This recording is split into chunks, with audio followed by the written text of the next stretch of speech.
자, 그러면 이어서 하겠습니다. 이제 96쪽을 여러분들이 교과서를 펴시면 되겠습니다. 그리고 이제 설명을 들으면 돼요. 이제 금방 실험했던 거 계속 설명에 나와 있어요. 자, 그러면 이제 우리가 또 물리에서 사용되는 용어들을, 물리량이라고 그러는데 용어들을 좀 설명을 할게요. 속력이란 물체의 빠르기를 나타내는 것이에요. 이건 국어사전에서 그렇게 나와 있어요. 국어사전에서. 자, 그런데 우리 물리에서는 물리학 사전을 찾아보면 속력이라는 말이 단위 시간 동안 이동한 거리 이렇게 나와 있어요. 속력은 물체의 빠르기를 나타내는 것이다 이렇게 되어 있는데 이것은 국어사전에서 그렇게 되어 있고, 그래서 속력은 V로 되어 있고, 속력 V는 벨로시티의 약자예요. 타임, 시간, T분의 S 이렇게 쓰면 됩니다. 그래서 이 1초 동안 몇 미터 갔지? 이렇게 나타내면 됩니다. 그래서 여러분들 너 100m 몇 초에 달렸어? 이렇게 말하잖아요. 거리가 똑같은데 시간이 짧을수록 빠른 거잖아요. 나 20초야. 나 17초인데. 나 15초야. 나 13초. 그럼 누가 제일 빨라요? 13초가 제일 빠르죠. 분모값이 작을수록 속력이 빨라요. 분모값이 작을수록. 그래서 V는 T분의 S. 거리가 똑같을 때 그러겠죠. 근데 거리도 다르고 시간도 다를 때는 어떻게 되냐? 이것밖에 없어요. 거리를 시간으로 나눈다라는 거예요. 그러면 1초당 얼마 갔는지 딱 표시가 되거든요. 그걸 가지고 빠르기를 나타낼 수가 있어요.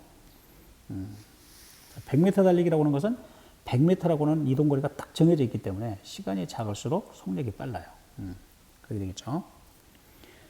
자, 단위 시간 동안 이동하는 거리를 속력이라고 합니다. 속도란 물체의 운동 방향뿐만이 아니라, 물체의 빠르기뿐만이 아니라 운동 방향까지 나타내는 걸 말해요.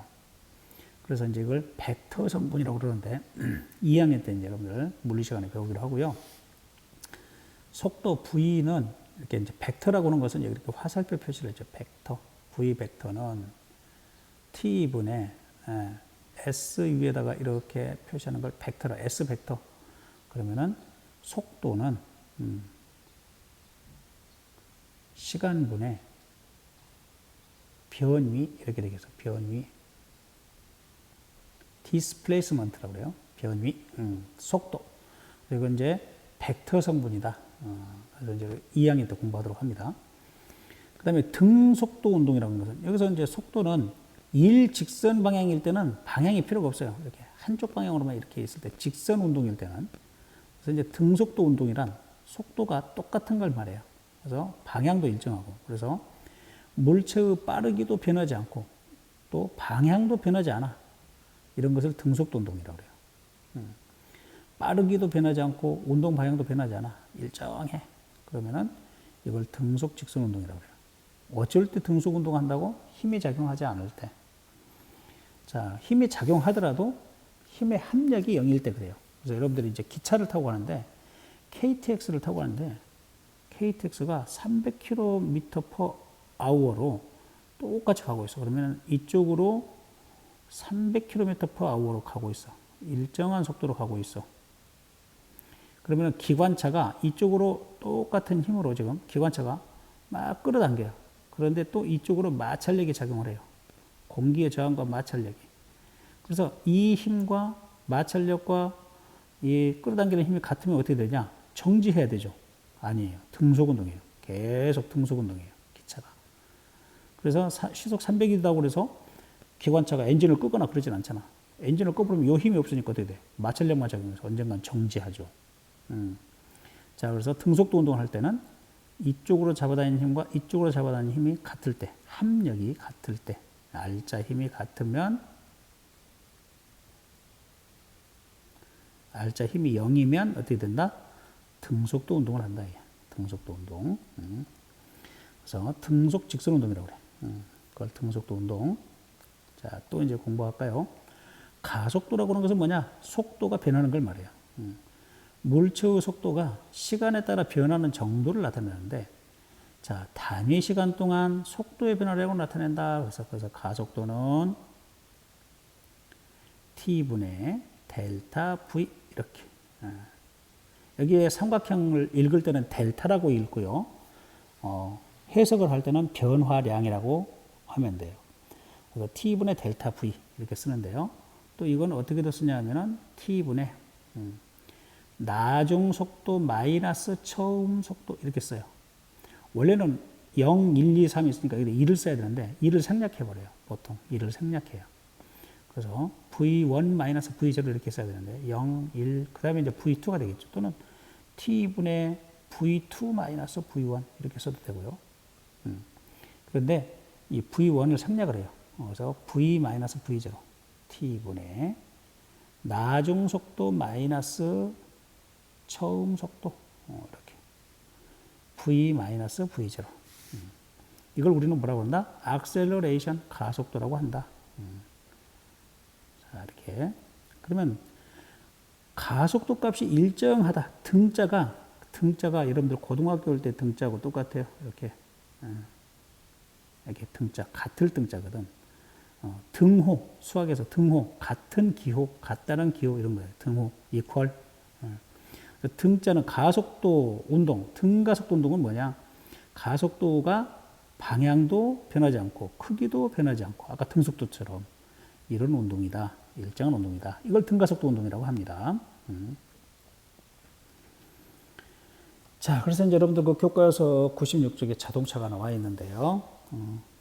자, 0초에서 1초, 2초, 3초 이렇게 될 때 5m/s, 10m/s, 15m/s, 20m/s 이렇게 5m/s씩 계속 증가했어요. 1초 동안 5m/s씩 계속 증가했다. 그러면은 가속도 값이 얼마일까요? 자, 가속도 A는 1초에서 0초 시간 간격이 얼마예요? 자, 1-0. 나중 시간에서 처음 시간을 빼요. 나중 속도 마이너스 처음 속도예요. 10-5. 그러니까 얼마예요? 1분의 5m/s. 여기는 초가 있어요. 이렇게 1초. 그러니까 초가 분모해서 5m/s 제곱 이렇게 쓸 수 있어요. 요거하고도 해볼까요? 가속도 A는 나중 시간이 2초. 처음 시간은 얼마? 1초. 2-1. 나중 속도가 얼마야? 15. 처음 속도가 얼마야? 10. m/s. 여기는 초. 이렇게. 자, 그러니까 얼마 똑같이 나오죠? 5m/s 제곱. 이렇게 일정하게 나와. 여기도 5m/s 제곱. 그 다음 구간도 5m/s 제곱. 다 똑같이 나와. 등가속도 운동이구나. 가속도 값이 똑같구나. 자유스러운 운동, 자유낙하 운동, 강제 운동이 아닌 위로 던져 올리는 운동을 아리스토텔레스는 강제 운동이라고 했어. 강제로. 이 녀석은 지구로 고향으로 돌아오고 싶은데 강제로 던져 올려버렸다. 강제 운동. 강제 운동이 아니고 지구하고 자연스럽게 만나도록 낙하하도록 놔뒀다. 자유낙하 운동. 아리스토텔레스님이 한 번 이름 지어놓은 거 지금도 쓰고 있어요. 자, 지표면 근처에서 가만히 놓은 물체에 작용하는 힘은 중력뿐이요. 중력. 중력의 방향과 크기는 일정하므로 물체는 중력 방향으로 등가속도 운동을 한다. 이게 자유낙하 운동이야. 자유낙하 운동은 자, 수평 방향으로 던진 물체 운동은 어떻게 되느냐 하면은 수평 방향으로는 등속 운동. 그런데 수직 방향으로는 점점점 속도가 이렇게 빨라지는 등가속도 운동이야. 그래서 이걸 합한 게 바로 뭐냐면은 포물선 운동이야. 합한 게 바로 포물선 운동이야. 그래서 수평 방향으로 던진 물체는 수평 방향으로는 힘이 작용하지 않고 연직 방향으로는 중력만 작용해. 수평 방향으로는 힘이 작용하지 않으니까 등속도 운동, 연직 방향으로는 중력이 작용하니까 자유낙하 운동 같은 등가속도 운동을 하게 된다라는 거예요. 등가속도 운동을 하게 된다. 합해서 포물선 운동이라고 그래요. 합해서 포물선 운동. 자, 그래서 여기 노란색으로 보이는 게 포물선 운동이에요. 오른쪽 수평 방향으로는 등속도 운동, 아래쪽 등가속도 운동. 왜? 중력이 작용했으니까. 중력이 작용하면 등가속도 운동, 힘이 작용하면 등가속도 운동.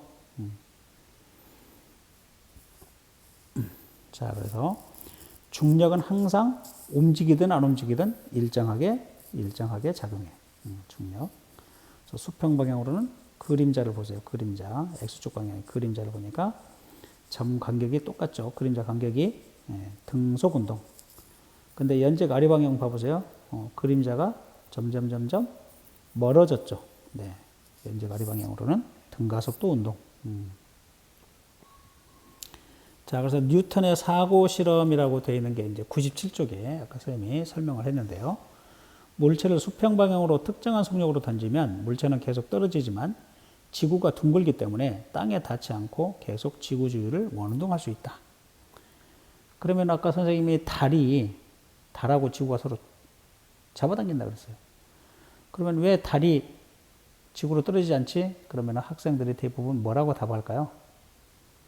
학생들이 지구가요, 태양이요, 달이요, 지구 주위를 돌면서요, 원심력에 작용해요. 원심력에 작용해가지고요, 안 떨어져요. 원심력이라고 말하면 틀려요. 원심력은 없어요. 가짜 힘이에요. 원심력은 가짜 힘. 자, 그래서 원심력이란 말을 쓰지 않고, 왜 달이 지구가 서로 중력이 작용해서, 만류력이 작용해서 잡아당기는데 왜 떨어지지 않지? 지구가 지구를 향해서 떨어져요. 달이 지구를 향해서 사과처럼 떨어져요. 그런데 지구가 둥근 것만큼만 떨어져요. 지구가 둥근 것만큼만 떨어지니까 어떻게 돼요? 절대 충돌하지 않죠.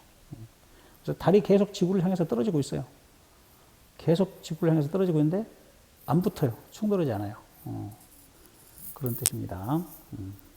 자, 그게 이제 여러분들 97쪽에 맨 마지막에 그림이 나와 있죠. 자, 확인 문제. 수평 방향으로 던진 물체는 연재가 아래 방향으로 어떤 운동을 한다? 등가속도 운동한다. 자유낙하와 똑같은 등가속도 운동한다. 왜? 중력에 작용하니까 그런다고 했어요. 자, 이제 98쪽으로 넘어갑시다. 98쪽에 중력과 자연현상. 그러면 이제 우리가 지구의 환경이 이렇게 중력이 작용하는 환경이야. 지구 환경이라고 하는 게 중력이 작용하는 공간이에요. 물리적으로 봤을 때. 그러면은 지구 위에 있는 모든 식물이나 동물들이나 이것을 적응하면서 살아가야 되겠지. 이 환경에 적응을 해서 살아가야 되겠지. 예, 그래서 자, 자연 현상이나 생명 현상에 어떤 영향을 줄까? 중력이 어떤 영향을 줄까? 그랬어요. 자, 그래서 이제 여기 사진에 몇 가지 그림이 나와 있어요. 여러분들 교과서 잘 보시면 돼요. 밀물과 썰물, 가는 밀물과 썰물을 나타낸 거고요. 자, 나는 높은 산에 오를 때 왜 산소통을 써야 되느냐, 산소통을 짊어지고서 호흡을 해야 되느냐라는 거고. 세 번째, 기린은 다른 동물에 비해서 심장이 크대요. 혈압이 높대요. 그 까닭은 무엇일까? 기린은 목이 길어서 저렇게 서 있어야지 소나 다른 네발 짐승들처럼 이렇게 누워버렸다. 그러면 어떻게 되는지 아세요? 뇌가 터져버려요. 뇌혈관이 터져서 뇌출혈이라고 그러죠. 우리 보통 할머니 할아버지들 푹 맞았다 그래. 뇌출혈, 뇌졸중이라고 그러죠. 반신불수되고 막 그래요. 말도 못하고. 자, 이렇게 돼버려요. 그래서 빨리 이렇게 세워야 돼요. 기린은 빨리 이렇게 세워야 돼요. 그렇지 않으면 큰일 나요. 죽어버려요, 바로. 자, 민들레 씨의 깃털은 어떤 역할을 할까? 이렇게. 중력이 작용하는데 여기에 적응하는 거예요, 나름대로. 이 녀석들이. 자, 모둠을 구성해서 뭐 이렇게 토의해보자. 되어 있어요. 밀물과 썰물이 나타나는 주된 까닭은요. 아까 선생님이 지구가 달을 잡아당긴다 그랬잖아요. 또 똑같은 힘으로 달도 지구를 당긴다 그랬잖아요. 근데 달이 우리 지구를 당긴다는데 내 몸무게가 가벼워져야 되잖아. 보름달이 되면. 그런데 전혀 그런 것 같지 않아. 안 재봐서 그런가? 재볼까? 전혀 그런 거 못 느껴. 그런데 눈으로 보이게 나타나는 게 바로 뭐냐면 밀물이야, 밀물. 달이 있는 곳으로 물이 뭉쳐 다녀요. 달이 끌어당기기 때문에. 물은 액체잖아요. 흐르잖아요. 그래서 그게 밀물과 썰물이 되는 거야. 그래서 밀물과 썰물이 나타나는 주된 까닭은 지구 중심과 지표의 바닷물에 미치는 달의 중력이 다르기 때문에 그래. 달이 잡아당기는 곳이 밀물. 그런데 또 고민할 학생들이 있어요. 그러면은 하루에 한 번만 밀물이 일어나는가? 바닷가에 사시는 할머니나 친구들이 그러던데 밀물이 두 번 일어나는데 왜 그러지? 밀물과 썰물이 두 번씩 왜 일어나지? 달이 있는 곳에서도 밀물이 일어나지만 달과 정반대에 있을 때도 밀물이 일어나요. 자, 그거 왜 그럴까요? 여러분들 인터넷에서 기조력 해가지고 찾아보세요. 기조력, 기조력. 그러면은 설명이 되어 있습니다. 선생님이 직접 다 모두 답변을 할 수가 없으니까 기조력이라고 찾아보세요. 자, 어떤 높이에서 기압은 그 위로 쌓인 대기에 작용해서, 그래서 거기 왜 높은 산에서 산소통을 메고 있어야 되냐 이거야. 그것은, 자, 대기라고 하는 것은 공기야. 공기. 공기들이 이렇게 쭉 쌓여 있어요. 그러면 우리는 공기라고 하는 가장 바다 밑에서 살고 있어요, 지금. 안성 지역은 해발 얼마 안 되거든요. 바다로부터 높이가 50m도 안 돼요. 그래서 여기는 굉장히 많은 공기가 이렇게, 공기 바다 밑에 있어요. 공기라고 하는 바다 가장 밑바닥에 있어, 우리가. 근데 에베레스트 산을 올라가 보세요. 2744m. 5700인가? 거기 올라가면 어떻게 되죠? 여기보다 훨씬 높으니까 공기 바다 입장에서 봤을 때는 굉장히 위쪽으로 올라온 거예요. 그러니까 공기가 없죠. 공기도 질량을 가지고 있기 때문에 중력을 받아서 아래쪽으로 다 쏟아져 있거든. 내려오거든. 그러니까 높은 산에 올라가면 공기 분자가 희박해. 여기보다. 그러니까 어떻게 되냐? 숨을 쉴 때 산소 분자가 없어. 그러니까 산소 분자가 더 필요로 하니까 어떻게 돼? 빨리빨리 호흡을 하는 거야. 그래서 그 에베레스트 산에 가서 사람이 많이 죽고 그러는데 왜 그러냐면 여기 지상에서는 산소가 풍부하니까 막 달리기를 해도 되잖아요. 100m 달리기를 해도 막 세게 가도 되고 그러죠. 거기는요, 100m 가는데 1시간 걸려요. 왜? 발 한 걸음 뛰기가 힘들어. 왜? 산소가 필요로 하는데 산소가 없어. 그래서 그런 거예요. 산소통을 가지고 가면 어떻게 됩니까? 그러면 잘 가요. 여기서처럼. 그래서 그렇게 등반하는 사람은 에베레스트 산 정복했다고 안 해요. 세주질 않아요. 뭐 그렇게 힘들고 올라가. 그냥 헬리콥터 타고 올라가 버리지. 안 그래요? 산소통 메고 올라가는 거. 유산소. 그건 등반이라고 하지 않아요. 무산소 등반을 등반했다라고 기록을 해줘요. 무산소 등반. 자, 그 다음, 그래서 높이 올라갈수록 기압이 낮아지고 산소도 역시 부족해져요. 그래서 여러분들이 여기 안성에서, 이 공기 좋은 곳에서 살면서 산소를 풍부하게 공급받아서 그런지 뼈하고 근육이 아주 튼튼해졌어요. 자, 그 다음 세 번째. 기린은 다른 동물에 비해서 심장에서 뇌까지 거리가 멀어요. 그러니까 뇌까지 피를 쏘아줘야 되거든요. 피를. 양수기, 펌프가 있어야 되잖아요. 양수기가. 거기까지 품어 올려줘야 되잖아요. 그 양수기 역할을 하는 게 심장이에요. 심장이 팍팍팍팍 이렇게 해서, 피를 뇌까지 올려줘야 돼요. 근데 우리 사람에 비해서, 사람은 심장에 비해서 심장에서 한 30cm, 40cm 밖에 안 되는데, 기린은 몇 메타. 그러니까 거기까지 쏘아주려면 엄청나게 심장이 두껍고 힘이 세야 돼. 그러다 보니까 혈압이 높아지지. 혈압이. 그래서 따라서 중력에 대항하여 혈액을 뇌까지 이동시키기 위해서는 심장이 크고 혈압이 높아야 된다. 아까 높은 산에서 중력에 의해서 지구 표면으로 공기 분자들이 쏟아져 내려오니까, 흘러 내려오니까, 저 높은 곳은 공기가 없다고 그랬죠. 자, 그러면은 기린의 뇌 부분은 심장으로부터 높이 있으니까 어떻게 돼야 돼? 심장이 튼튼해야 되겠죠. 막 쥐어 짜주면서 피를 거기까지 양수해 줘야 되겠죠. 양수기를 돌려주듯이. 자, 그래서 굉장히 압력이 세요. 그런데 그 녀석이 서 있을 때는 괜찮은데, 이게 누워버렸어. 누군가 때려버렸어. 그래서 팍 누워버렸더니 어떻게 될까요? 누워버리면 심장하고 머리가 같아, 높이가 같으면 어떻게 돼? 2, 3m 높이로 쏘아줄 때의 심장이 그대로 작동을 하니까 어떻게 돼요? 뇌에 있는 혈관이 터져버려요. 그래서 뇌졸중이 일어나서 죽어버려요. 자, 그 다음에 네 번째, 민들레씨 그 털은 민들레씨가 바람을 타고 멀리까지 이동할 수 있게 해줘야 돼. 그래서 그 gat털이 없다면은 중력에 의해서 몸체 바로 근처에 떨어져서 씨가 멀리 퍼지질 못해. 그래서 어떻게 돼야 돼? 중력을 기고 멀리까지 날아가려면 gat털이 있어야 된다라는 거예요.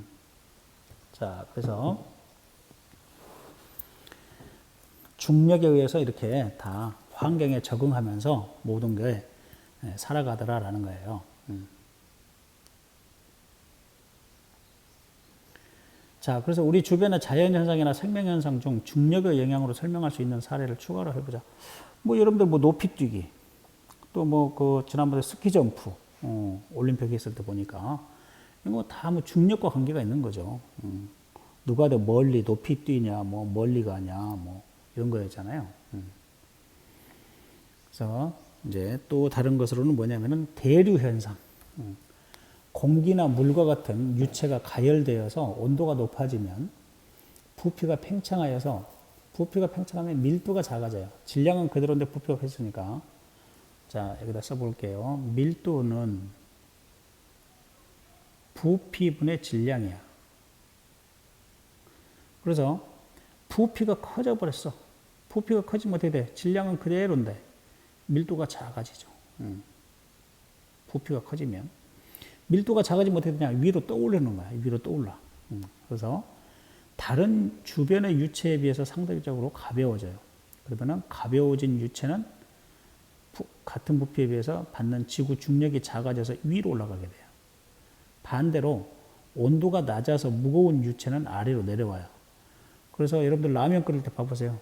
라면 끓일 때 물이 막 이렇게 솟구쳤다가 식으면 다시 이렇게 들어가고 막 이렇게 뒹구는 거 봤어 안 봤어? 옛날 끓여준 라면만 먹었으면 이거 못 봤을 것이고 이런 걸 대류라고 그래. 대류. 라면 끓일 때 나타나. 자, 이런 걸 대류라고 그래요. 그러면은 이 라면도 유체잖아요. 라면, 물도. 그러면 우리 지구상에 있는 공기도 유체야. 흐를 유자. 흐르는 물체야. 그래서 유체는 대류 현상이 일어나요. 중력에 의해서 일어나요. 그러면 중력이 없는 곳, 아까 인공위성 안에서 담배를 피우려고 그래. 와, 경치 좋다고 담배를 피우려고 라이터를 켰어. 어떻게 될까요? 라이터가 지구에서처럼 라이터 불을 탁 켜면은 지구에서처럼 불꽃이 이렇게 될까요? 이렇게 이쁘게? 라이터 불이 이렇게 될까요? 이렇게? 안 돼요. 어떻게 되냐? 여기 왜 이렇게, 지구에서는 왜 이렇게 라이터 불이 되냐면은 공기 대류 때문에 그래요.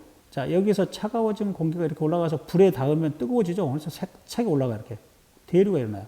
그래서 불꽃이 중력과 반대 방향으로 이렇게 위로 이렇게 솟구치는 거예요. 위로. 대류에 의해서 그래요. 자, 그런데 거기 인공위성 안에서는 라이터 불을 켜면 어떻게 되냐면은 맨 처음에 이렇게 커, 불꽃이. 공 모양이야, 공 모양.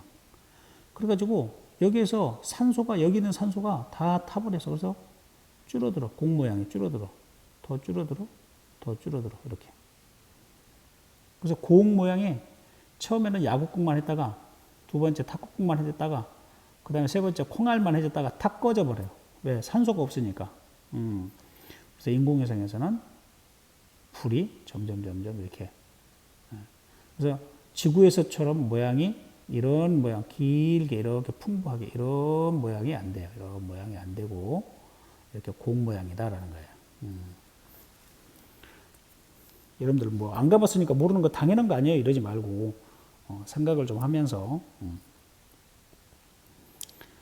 자, 그래서 이처럼 유체가 밀도 차이에 의해서 직접 이동하여 열을 전달하는 것을 대류라고 하는데 만일 중력이 없다면 가볍고 무거움의 차이가 생기지 않아서 대류가 일어나지 않아요.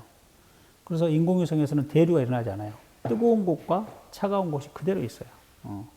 대류가 일어나지 않아요. 자, 그 다음 결과 및 정리. 자연현상이나 생명현상에서 중력이 하는 역할이 무엇인가? 자, 중력은 지구상의 모든 물체와 생명체에 끊임없이 작용한다. 그래서 다양한 자연현상을 일으키고 생명체의 생명활동에도 중요한 역할을 하는 힘으로 시스템의 지속성 유지에 필수적이다. 우리 지구 시스템을 받치고 있다라는 거예요.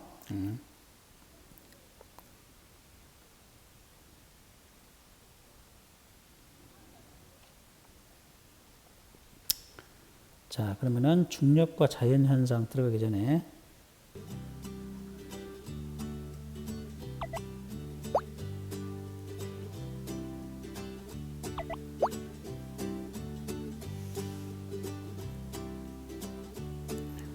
선생님이 설명 안 할게요. 여러분들 조용히 읽어보세요.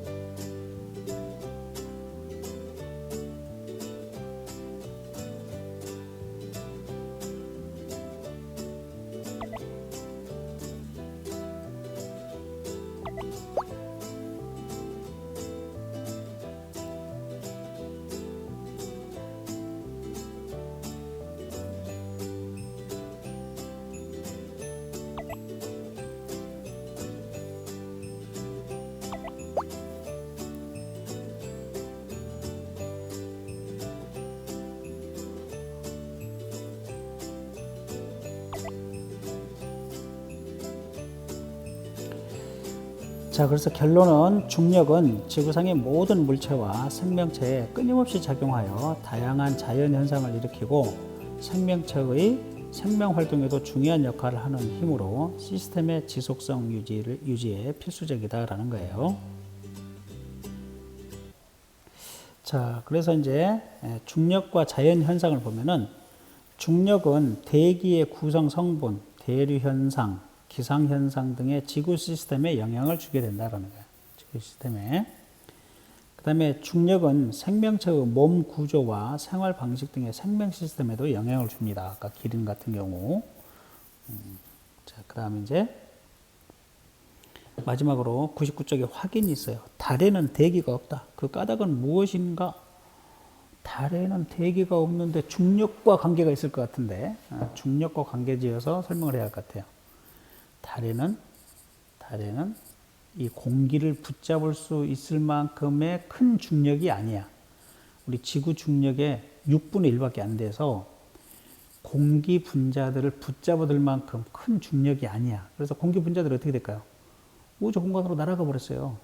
우주 공간으로 도망가 버렸어요. 우주 공간으로 다 도망가 버려서 중력이 작으니까 못 도망가게 잡아야 되는데 중력이. 그래서 우리 지구는 못 도망가게 잡고 있어. 지구 중력이 커. 그래서 공기 분자들이 밖으로 도망가지 않고 가만히 있어. 지구가 자전을 하든 공전을 하든 밖으로 안 날아가. 중력이 있으니까 그대로 있어. 그래서 달에는 대기가 없는 까닭은 뭐냐? 그러니까 달은 어떻게 해서 탄생했냐면 큰 뭉탱이가 와서 지구가 말랑말랑한 상태였거든요. 엿같이 말랑말랑한 이런 상태인데 큰 돌덩어리가 와서 또 부딪혔어. 그러면서 또 더 말랑말랑해진 상태로 덩어리가 여기 일정 부분 파가버린 거야. 충돌한 거야, 충돌. 지구하고 충돌해가지고 저 멀리가 떨어져 있는 거야, 지금. 그러면서 가서 식었어. 그때도 여기하고 똑같이 공기 분자도 가지고 갔겠죠. 지구에 있는 성분들, 뭐 바닷물의 성분 이런 거 다 가지고 갔는데 없어져 버렸어요.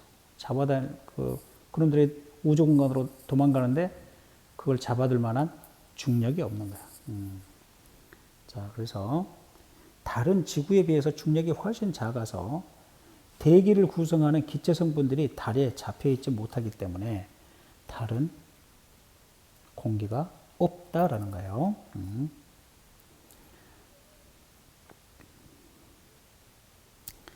여러 가지 구성 요소들이 모여 서로 상호작용하면서 전체를 이루는 것 시스템이라고 불렀어요. 시스템. 그 다음에 질량이 있는 모든 물체 사이에 작용하는 서로 끌어당기는 힘 만류 인력이라고 해요. 만류 인력. 근데 여러분들은 만류 인력이라고 하면 또 한자 이야기만 해요. 뭐 이러니까 만류 인력을 이제 중력이라고 줄여서 하기로 해서 중력. Gravitational Force에서 중력. 그 다음에 이제 세 번째로 지표면에서 수평 방향으로 던진 물체는 속도가 일정한 등속 운동을 하겠죠. 등속 운동. 연직 아래 방향으로는 자유낙하 운동을 한다. 그래서 자유낙하 운동, 등가속도 운동을 한다. 이렇게. 등가속도 운동, 자유낙하 운동. 자, 그 다음에 지구상의 모든 물체에 끊임없이 작용하여 자연현상을 일으키고 생명체의 생명 활동에도 중요한 역할을 하므로 시스템을 유지하는 데 필수적이다. 중력이라고 하는 거. 중력. 중력이죠. 그러면 이제 99쪽의 맨 아래쪽에 스스로 해결하기라고 있어요. 스스로 해결하기 우리 교과서에. 자, 같은 높이에서 수평 방향으로 각각 10m/s, 20m/s로 던진 물체 A와 B의 운동을 비교해서 설명해 보자 그래서 한 녀석은 10m/s로, 한 녀석은 20m/s로 이렇게 던지면 이 녀석은 이렇게 떨어질 거고 이 녀석은 이렇게 떨어질 거고 더 멀리 떨어지겠죠. 같은 시간 동안에. 자, 각각 설명해 봅시다. 높이가 같으므로 A와 B가 바닥에 도달할 때까지 걸린 시간은 같아요. 수평 방향으로는 B가 A의 2배이므로 수평 방향으로는 이동거리가 B가 A의 2배가 돼요.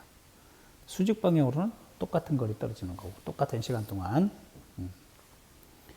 자, 두 번째 문제. 일상생활에서 중력 때문에 불편한 경우를 찾아보고 이를 해결하기 위한 방법을 제안해 보자 그랬어요. 자, 무거운 물체를 높은 곳으로 들어 올릴 때 어려워요. 이때는 도구를 이용하는 거예요. 도구. 지뢰, 도르래 같은 도구. 그래서 여러분들 이삿짐 올릴 때 뭐예요? 도르래죠, 도르래. 도르래를 연결해서 그러면은 물체의 무게보다 작은 힘으로도 물체를 들어 올릴 수 있어요. 도르래, 움직 도르래라고 그래요. 움직 도르래. 그러면은 힘이 줄어들어요. 자, 세 번째. 이것은 창의 융합 문제네요. 지구 중력이 지금보다 절반으로 줄어든다면 운동 경기에 사용되는 도구나 경기 규칙은 어떻게 바뀌어야 할까? 운동 경기 중 한 가지 골라 사용되는 도구나 경기 규칙을 안내하는 글을 써보자. 잘 써보세요. 여러분들 정도면은 아이디어가 풍부할 것 같아. 그러면 다시 노트 필기로 가겠습니다. 29쪽으로 오겠습니다. 그러면은 중력과 자연현상, 대류라고 하는 게 있었죠. 대류. 대류는 어떻게 됐더라? 대류는 차가운 공기는 밀도가 커서 아래로 이동하죠. 아래로. 따뜻한 공기는 밀도가 작아져서 위로 이동한다 그랬어요. 밀도를 density라고 그러거든요. D는 볼륨, 부피분의 질량, M 이렇게 썼어요. 그래서 이게 볼륨이 커지면 밀도가 작아지죠. 이렇게. 자, 지표의 침식도 있어요. 중력이 미치는 영향. 흐르는 물은 왜 위에서 아래로 흐르죠? 중력 때문에 그렇죠. 중력 때문에. 그래서 이제 비가 오면은 그 대량의 물들이 자기가 마찰에 의해서 침식작용을 일으켜요. 토양을 파가지고 와요. 침식작용이 일어나고. 그 다음에 빙하도 위에서 아래로 흘러요. 1년에 약 한 6m씩 이동한다는데 요즘은 이동하는 게 아니라 녹아버려요. 온실 효과로 인해서 온도가 높아져서. 하여튼 간에 중력에 의해서 지표 변화가 일어난다는 거예요. 그 다음에 기상현상이 나요. 대류 현상에 의해서. 그래서 공기 중에 수증기가 올라가서 구름을 만들고 구름이 이제 비나 눈이 돼서 다시 중력에 의해서 떨어지죠. 중력에 의해서 아래로. 달의 공전, 지구 주변의 공전. 왜 달이 공전하죠? 왜 지구 주위를 돌죠? 달이 지구를 향해서 떨어진다 그랬죠. 떨어져요. 그런데 왜 충돌하지 않아요? 네. 지구가 둥근 것만큼만 떨어져요. 지구가 둥근 것만큼만. 둥근 정도. 그걸 곡률이라고 그래요. 휜 정도, 곡률. 지구의 곡률만큼만 낙하하는 거야. 떨어지는 거야. 그것을 우리 지구에서 봤을 때는 공전한다고 해요. 도는 것처럼 보이는 거야. 자, 중력이 생명 시스템에 미치는 영향을 봅시다. 중력이 동물에게 미치는 영향은 어떤 거가 있을까요? 무거운 동물의 골격. 코끼리나 하마처럼 무거운 동물은 강한 근육이 있어야 돼요. 또 단단한 골격을 가지고 있어야 돼요. 여러분들이 막 상상의 나래를 펴서 야, 나 우주여행 하고 싶다. 빨리 돈 벌어야지. 돈 얼마면 우주여행 할 수 있을까? 막 이런 생각하고 있는데요. 우주 여행을 하잖아요. 우주에 갔다 오면은 뼈가 오징어처럼 말랑말랑해져 버려요. 그래서 단단한 뼈는 우리 사람이라고 하는 것도 지구 환경에 적응하기 위해서 뼈가 단단해져요. 그래서 모든 먹고 있는 음식물에서 칼슘 이온을 뽑아가지고 뼈로 보내고 있어요. 뼈를 만들게. 그래서 칼슘 이온이 칼슘으로 이렇게 쫙 정착돼 있어요. 그 단단한 뼈를 구성하고 있는데, 이 지구 중력을 이기려고. 그런데 무중력인 저 인공위성을 타고 무중력 상태로 3개월 있고 1개월 있고 이래요. 옛날에 우리나라의 여성 최초로 이소연이라는 사람이 이명박 대통령 때 지금부터 한 12년 전에 올라갔어요. 우주 공간에. 가지고 일주일 있다 내려왔어요. 자, 내려왔는데 어떻게 된 줄 아세요? 혼자 일어서질 못했어요. 양쪽에서 부축해야 일어났어요. 왜? 뼈에 있는 그 칼슘이 오줌을 누울 때마다 어떻게 되냐면 칼슘 이온이 다 빠져나가 버려요. 칼슘 이온이. 왜? 이렇게 튼튼할 필요 없네. 이렇게 된 거예요. 자, 그래서 칼슘 이온이 이렇게 모든 식물에도 있고 뭐 동물에도 있고 그런데 그걸 우리가 음식으로 섭취하면 간에서 잡아가지고 뼈로 보내요. 뼈를 생성시켜요. 자, 그래서 운동을 않고 맨날 누워있으면 어떻게 될까요? 뼈가 강할 필요가 없죠. 뼈가 약해요. 그래가지고 계단을 내려갈 때 두 칸을 한번 탁 내려갔더니 어떻게 돼요? 뼈가 부러져 버려요. 뼈가 부러져 버려요. 그런 사람들 있어요. 운동 부족이에요. 운동 부족. 뼈가 자주 부러진다. 운동 부족이에요. 중력에 대해서 막 큰 역기 같은 거 들고 막 일어났다 앉았다 해보세요. 그러면 근육도 튼튼해지지만 뼈도 튼튼해져요. 자, 그 다음에 기린의 심장 아까 공부했죠. 다른 동물에 비해서 심장이 크고 혈압이 높아요. 왜? 지구 중력의 영향으로 인해서 그 피라고 하는 것이 위에서 아래로 흐를 거 아니야. 그것을 더 위까지 올려야 되니까 심장이 더 크고 더 빨리빨리 쏘아져야 되니까 혈압이 높아지고 그렇다라는 거야. 그 다음에 이제 우리 교과서에서는 안 나왔는데 우리 귀 속에 전정기관이 있죠. 전정기관. 감각기관 중에서 전정기관. 뭐 세방고려관이 있고 막 이러잖아요. 자, 거기에 보면은 이석이라고 하는 게 있어요. 이석. 귀 이자 돌석자. 귀에 돌이 있다 이 말이야. 그거 무슨 돌이냐? 누가 넣어놨냐? 여러분들이 음식물을 섭취하면은 거기에 탄산칼슘, 조개 껍데기 성분이에요. 계란 껍질 성분. 이것들이 귀 속에 이석이 만들어지는 거야. 돌멩이가 만들어지는 거야.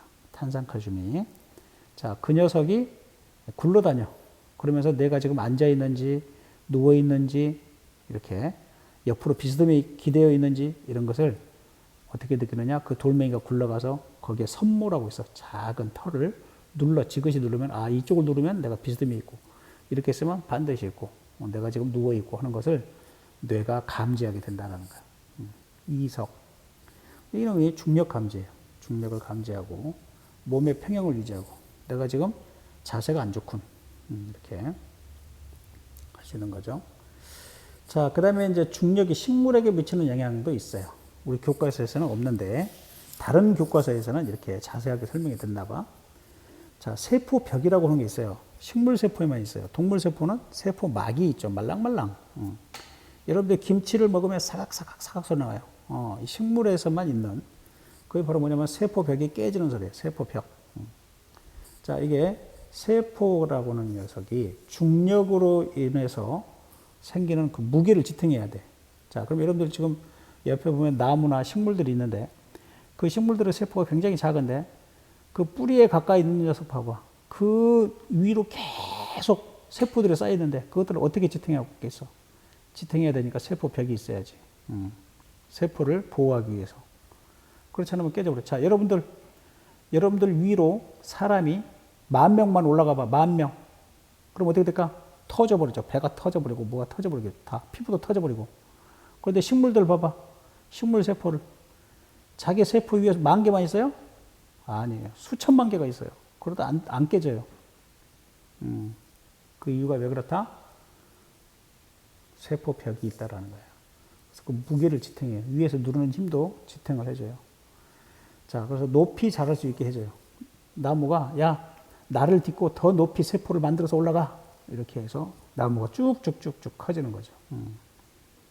생각해보세요. 수억 개가 있어요. 자기 몸무게에 해당하는 그 똑같이 생긴 세포 입장에서 보면은 그 세포 위에 세포가 계속 수천만 개가 있어요. 우리 사람, 여러분들 누워있는데 그 위로 수천만 개가 있어요. 어떻게 되겠어요? 숨도 못 쉬고 죽겠죠.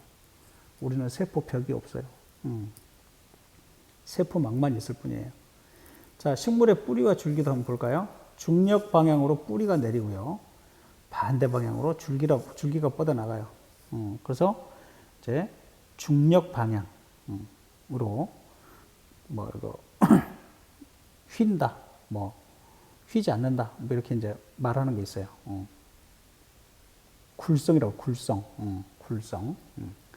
자, 민들레 씨의 깃털을 보면은 멀리 퍼져 날아갈 수 있게 합니다. 지구 중력에 의해서 바로 밑으로 떨어져요. 은행 같은 거, 이런 거 다 봐봐. 열매 있는 것들 다. 바로 밑에 떨어져가지고 자기가 햇볕을 가리고 토양도 단단하고 그래서 발화가 안 돼. 그런데 민들레는 어떻게 돼요? 그런 줄 알고 더 멀리 자기 없는 곳으로 가서 살게끔 그렇게 해준다라는 거예요.